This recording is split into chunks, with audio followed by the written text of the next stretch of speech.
In economics, you have a demand function of Q equals 600 minus 50p and a supply function of Q equals negative 200 plus 150p. And you want to graph these lines, and you also want to find their equilibrium point, otherwise known as their point of intersection. Okay, so first we want to graph our first function. Let's start with the demand function, which was 600 minus 50p. 50. Now, the thing is though, as you can see here, there's a little x in the function.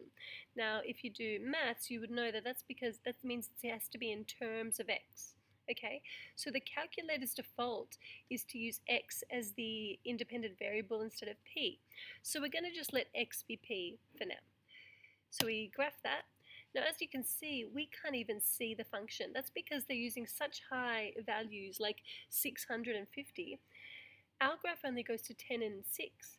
So that's why we can't see it. So we have to adjust the window settings. So we can go Menu, Window Zoom, Window Settings.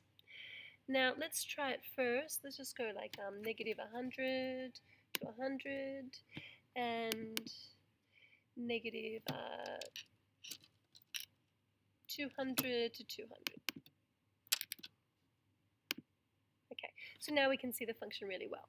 Okay, so now let's do the other one. Now if we want to graph another thing, we always press tab and then we put in negative 200 plus 150. Now again we have to use x because that's what the calculator recognizes the independent variable. So here are our two functions. I might just move this label over here so I can see it better. Now I can't even see the point of intersection because it's actually outside our window range, and that's fine. You can leave it like that and still find the point of intersection, but if we would like to be able to see it, we need to adjust our window settings again. So press Menu, Window Zoom, Window Settings. I might go up to 400 on my y-axis, and maybe I don't need to see all the negative numbers. I might just go to 0.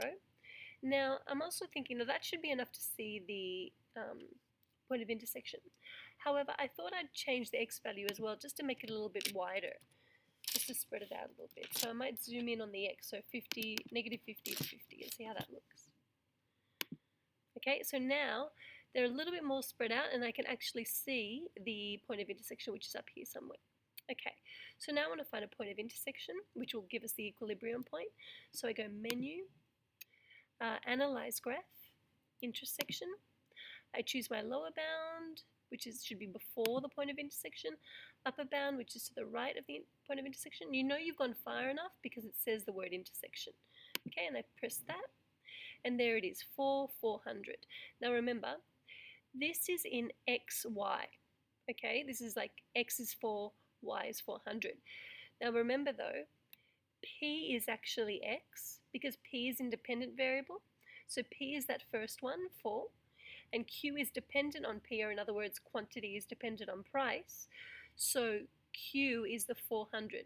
So it means the equilibrium price is $4 and the equilibrium quantity is 400. Okay. Now we can also find that point using the using our calculator in the normal calculator mode. So if I open a new document, File, New Document, don't want to save it.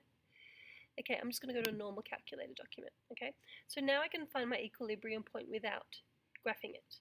So I go Menu. Now what I want to do is I want to solve the two simultaneous equations of the supply and demand function.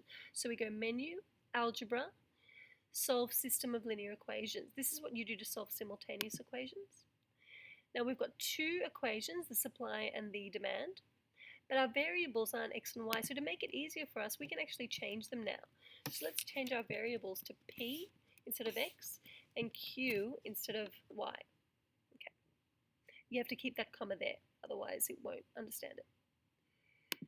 Okay, so now we've got lin solve, so linear, so that means they have to be straight lines, which they are, because from maths you know that because p is just p, it's not p squared or p cubed or anything like that.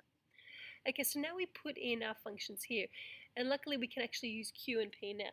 So our demand function was q equals 600 minus 50p. And then I press down and I put in my supply one, Q equals negative 200 plus 150p. Okay, so now once I've put them in, it's best to just move out of the final bracket and then press enter. And as you can see, we get the exact same solution that we did when we graphed them. So once again, the equilibrium price is 4 and the equilibrium quantity is 400.